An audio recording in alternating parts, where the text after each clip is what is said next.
1. ತುಳಸಿಯೊಂದಿಗೆ ಹಾಲು ಸೇರಿಸಬಾರದು. 2. ಮೀನು ಮಾಂಸದೊಂದಿಗೆ ಹಾಲು ಹಾಗೂ ಹಾಲಿನ ಉತ್ಪನ್ನಗಳನ್ನು ಸೇವಿಸಬಾರದು.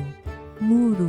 ಸಿಹಿ ಆಹಾರದೊಂದಿಗೆ ಮೂಲಂಗಿ ಮೆಂತೆ ಸೊಪ್ಪು ಸೇವಿಸಬಾರದು. 4. ಹಸಿ ತರಕಾರಿಯೊಂದಿಗೆ ಸಿಹಿ ಪದಾರ್ಥ ಸೇವಿಸಬಾರದು. 5. ನೇರಳೆ ಹಣ್ಣು ತಿಂದಾಗ ಮೊಸರು ಮಜ್ಜಿಗೆ ಸೇವಿಸಬಾರದು. 6. ಹಾಲಿನ ಜೊತೆ ಉಪ್ಪನ್ನು ಸೇವಿಸಬಾರದು. 7. ಬಿಸಿ ಅಡುಗೆ ಹಾಗೂ ತಂಗಳು ಅಡಿಗೆ ಒಟ್ಟಿಗೆ ಸೇವಿಸಬಾರದು. 8.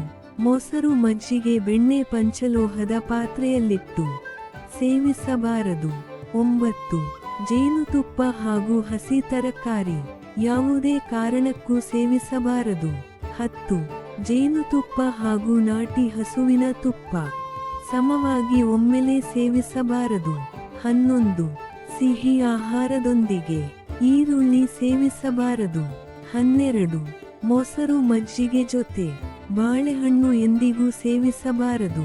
13. ಹಸಿ ತರಕಾರಿಯೊಂದಿಗೆ ಬೆಣ್ಣೆ ಸೇವಿಸಬಾರದು. 14. ಅನ್ನದ ಜೊತೆಗೆ ಹಣ್ಣು ಸೇವಿಸಬಾರದು. 15. ಮೂಲಂಗಿ ನುಗ್ಗೆಕಾಯಿಯೊಂದಿಗೆ ಹಾಲು ಸೇವಿಸಬಾರದು. 16. ಯಾವುದೇ ಹುಳಿ ಸೇವಿಸಿದ ನಂತರ ಹಾಲು ಸೇವಿಸಬಾರದು. 17.